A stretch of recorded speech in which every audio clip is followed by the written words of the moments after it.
Ser cristiano es más que aprendernos de memoria la doctrina.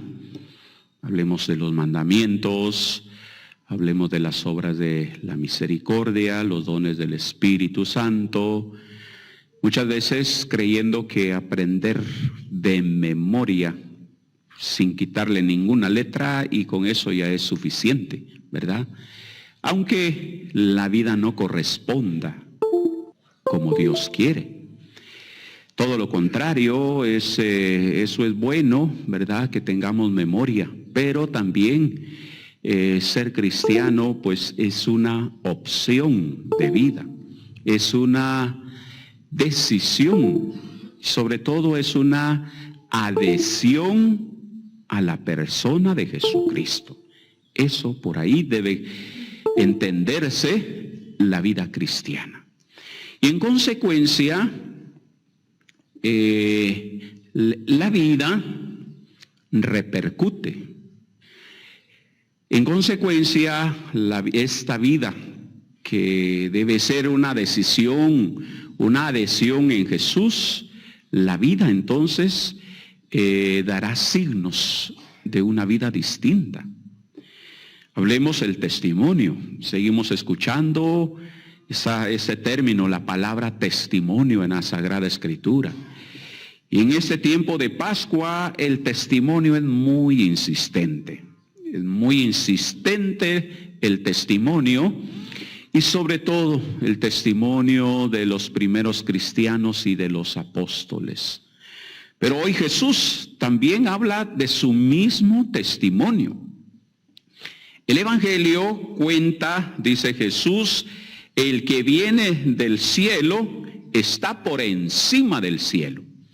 ¿Y quién será el que viene del cielo? Pues naturalmente Jesús. Y después dice él, aquel a quien Dios envió, habla las palabras de Dios. Y Dios le ha concedido sin medida su espíritu. Y de aquí que Jesús va a hablar de lo que él conoce, conoce de la vida interna de la Trinidad.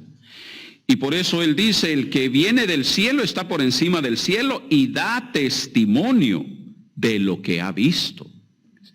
Los que somos de esta tierra, dice él, hablamos de las cosas de esta tierra, pero el que viene del cielo da testimonio de lo que ha visto al interno de la Trinidad. Y por eso es que él no se cansa de explicarlo de muchas maneras, y él mismo dice que da testimonio de lo que es la vida interna de Dios, es decir, de la Trinidad, del Espíritu, del Padre.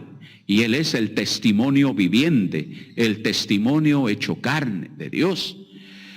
Pero sucede una cosa, él pide fe, pide creer.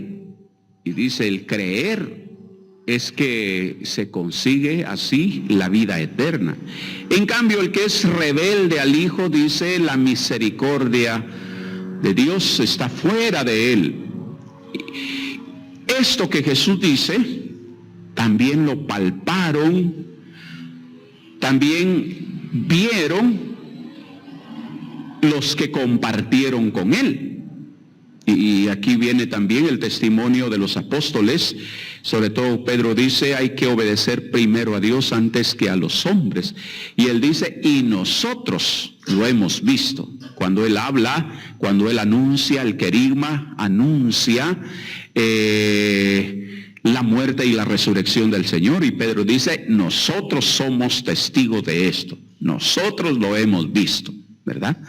Y entonces el mismo testimonio de Jesús que da de Dios, también los apóstoles se dejaron contagiar por esto que Cristo les enseñó. Y entonces, como consecuencia, los apóstoles también hacen lo mismo, muy decidido, no importando el obstáculo, pues.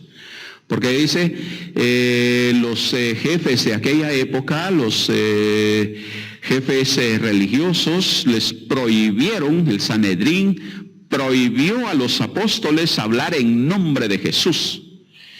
Dice Hechos de los Apóstoles, les hemos prohibido hablar así despectivamente.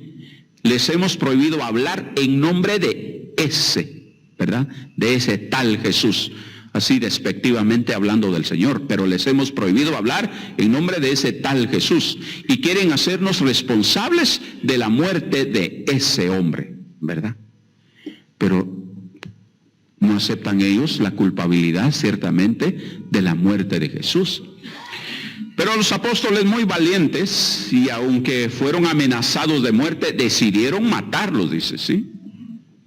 Y sin embargo ellos dicen, primero hay que obedecer a Dios antes que a los hombres. Pero hermanos, esto es debe ser una inspiración para la vida cristiana. Eso también debe ser como un punto de referencia para nuestra vida, ¿sí?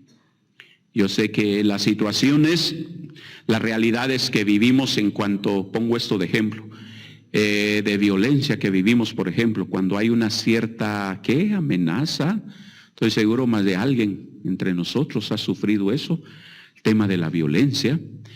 Pero cuando hay una cosa muy seria, ¿verdad? Y uno pues no sabe qué hacer. La verdad es que no sabe qué hacer.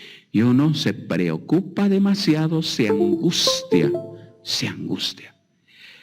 Pongo esto de ejemplo, porque también, si en un momento sucediera eso por Jesús, de que realmente vemos las cosas muy serias en cuanto a la fe, ¿qué haríamos? ¿Verdad? ¿Qué haríamos?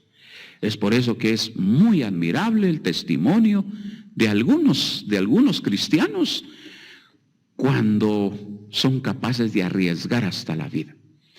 Y hablemos de algunos ejemplos de Monseñor Gerardi, ¿verdad? Del padre Hermógenes, a quien conozco un poco su vida, y últimamente cuando fue amenazado de muerte, pues sí le preocupaba, pero también estaba decidido, muy valiente. Hablemos, por ejemplo, de Monseñor Rolando Álvarez, allá de Nicaragua. Qué impresionante el testimonio que da. Y la gente, cuando se les prohibió rezar el Vía Crucis el Viernes Santo en Nicaragua, desafiando a la autoridad, y dijeron, no, tenemos que hacer algo, pues no tenemos que dejar morir la fe. Pero hoy digo yo, ¿y si nosotros fuéramos, qué haríamos? Por eso hay un dicho que dice,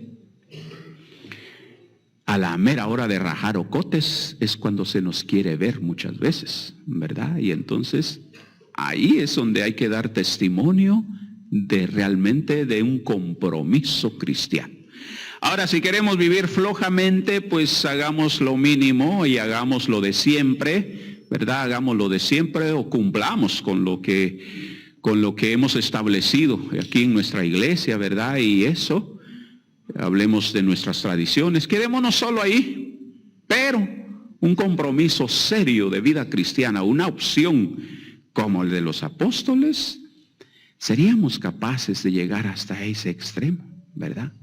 Y es por eso que en Pascua se nos insiste y escucharemos insistentemente el testimonio de los primeros cristianos, porque es el fruto de la resurrección del Señor. Es el fruto que hay cuando hay contacto con el resucitado. Así es que Dios nos bendiga, que Dios fortalezca nuestro compromiso cristiano, que Dios nos conceda la fuerza para que realmente seamos cristianos auténticos.